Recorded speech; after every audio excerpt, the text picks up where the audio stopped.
Delhi university के पूर्व students union president रौनक खत्री की जिंदगी अचानक सस्पेंस थ्रिलर फिल्म जैसी हो गई है। एक विदेशी नंबर से व्हाट्सएप पर रिपीट मैसेज और कॉल्स सिर्फ इसलिए कि 5 करोड़ रुपए की फिरौती ना दी तो गंभीर परिणाम भुगतने पड़ेंगे। धमकी में नाम लिया गया खूंखार गैंगस्टर रोहित गोदारा का, जो कभी लॉरेंस बिश्नोई का करीबी हुआ करता था, लेकिन अब दोनों जानी दुश्मन हैं।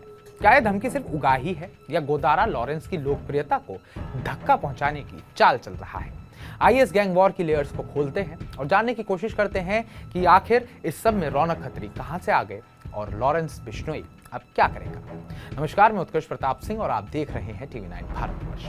रौनक खत्री, जो डीयू के स्टूडेंट पॉलिटिक्स में बड़ा नाम थे, अब पुलिस की शरण ले रहे हैं। उनकी शिकायत के मुताबिक अज्ञात नंबर से बार बार कॉल्स आ रही हैं और धमकी मिल रही है। व्हाट्सएप पर मैसेज का सिलसिला शुरू हो गया है। 5 करोड़ रुपए दे दो वरना। मैसेज में रोहित गोदारा का नाम चमक रहा है साफ साफ। रौनक ने तुरंत दिल्ली पुलिस में एफआईआर दर्ज करवाई। पुलिस ने साइबर विंग और क्राइम ब्रांच को केस सौंप दिया। पुलिस सूत्र बताते हैं जांच का फोकस है क्या यह असली गोदारा गैंग है या कोई नाम का फायदा उठा रहा है। व्हाट्सएप मैसेज और कॉल डिटेल्स का फॉरेंसिक चेक चल रहा है। विदेशी नंबर को ट्रेस करने की कोशिश हो रही है। क्या ये आईपी वीओआईपी सर्विस से आया है? फिलहाल रौनक की सिक्योरिटी बढ़ा दी गई है, लेकिन सवाल वही, आखिर रौनक को क्यों टारगेट किया गया? क्या राजनीतिक बैकग्राउंड की वजह से या फिर एक बड़े उभरते नाम की वजह से? क्योंकि सारा खेल फेम का ही तो है। याद है 2023 का वो गोगामेडी मर्डर, राजपूत करनी सेना चीफ सुखदेव सिंह गोगामेडी की हत्या रोहित गोदारा ने लॉरेंस के कहने पर ही प्लान किया था। फेसबुक पोस्ट में गोदारा ने खुद जिम्मेदारी ली थी। हमने गोगामेडी को मारा क्योंकि वो हमारे दुश्मनों का साथी था। लॉरेंस की गैंग ने इसे जस्टिस बताया, लेकिन अब सोशल मीडिया पर जंग छिड़ी हुई है। गोदारा, जो अब यूके में छिपा है, लॉरेंस को गद्दार और चोर बुलाता है। हाल ही में एक पोस्ट में बोला है लॉरेंस अमेरिकी एजेंसी से मिला हुआ है, देश की सीक्रेट इंफॉर्मेशन लीक कर रहा है। वो कहता है लॉरेंस से अपने भाई अनमोल को बचाने के लिए विदेशी ताकतों से डील की।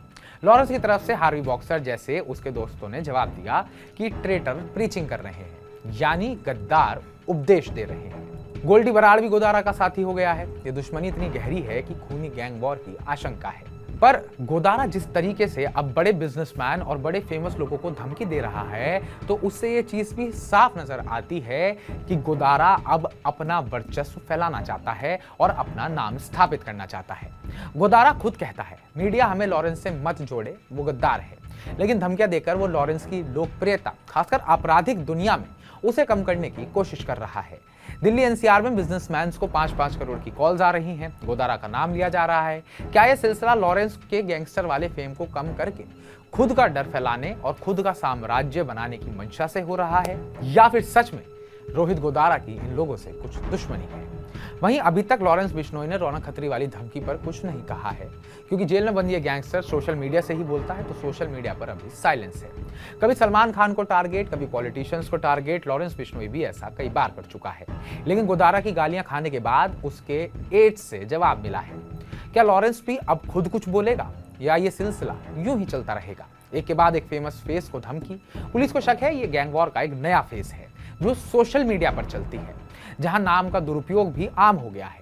ये केस सिर्फ रौनक की नहीं, पूरे सिस्टम की कहानी है। कैसे गैंगस्टर्स विदेश में बैठकर धमकियां देते हैं और लोकल लोग यहां भारत में डरते हैं। क्या गोदारा की ये चाल कामयाब होगी या लॉरेंस काउंटर अटैक करेगा? फिलहाल पुलिस की जांच तेज है और रौनक सेफ है, लेकिन सवाल अभी बाकी है। अगला टारगेट कौन? आपको क्या लगता है? क्या ये धमकियां गोदारा की लॉरेंस के खिलाफ जंग का हिस्सा है या सिर्फ उसकी उगाही का धंधा? कमेंट बॉक्स में कमेंट कर हमें जरूर बताइएगा। बाकी ताजा अपडेट्स पाने के लिए टीवी 9 भारतवर्ष को सब्सक्राइब कीजिएगा।